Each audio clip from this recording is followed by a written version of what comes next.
After the inconsistency and pricing issue, Asus is finally back with their new Zenfone Max Pro M1. Well, that's a mouthful. I don't know if it's Redmi Note 5 Pro killer yet, but I do have the phone here and let's unbox it.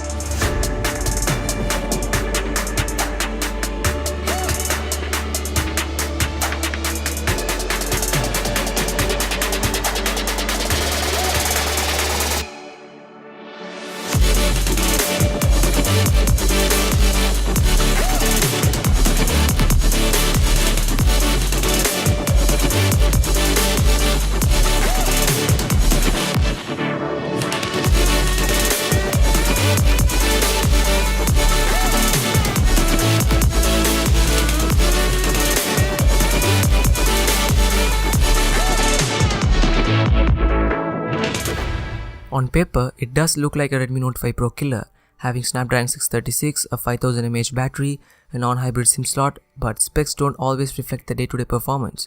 And that's why it has to go through my testing and give you guys the review of this phone. So subscribe to the channel to not miss out on the review and videos related to Zen Max Pro M1.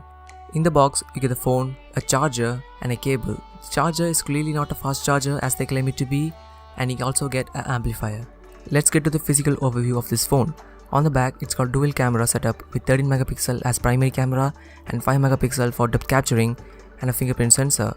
On the front, you get a 5.99-inch Full HD Plus display. On the right, you have the volume rockers and the power button. On the left, we have the non-hybrid SIM slot and a dedicated microSD card slot. It's good of Asus to provide the dedicated microSD card slot. On bottom, you have the micro USB port, speaker, a primary mic and a headphone jack. Yes. These are some shots that were taken with Zenfone Max Pro M1. It does look good on the first impression, but you should wait for the full camera review. The build quality is very good. Metal is mostly used and plastic for the antenna bands, and the buttons feels very tactile, and overall it feels good to hold in hands. And the included amplifier does work, so it's not a gimmick. The fingerprint scanner is unbearably sluggish. Hope they fix it with an update. Talking about update, I just received an update for 100 MB which enables the face unlock and improved gyroscope performance. That's all for the unboxing and quick overview, and subscribe to the channel for more awesome videos on Max Pro M1, and thank you all for watching. Stay awesome.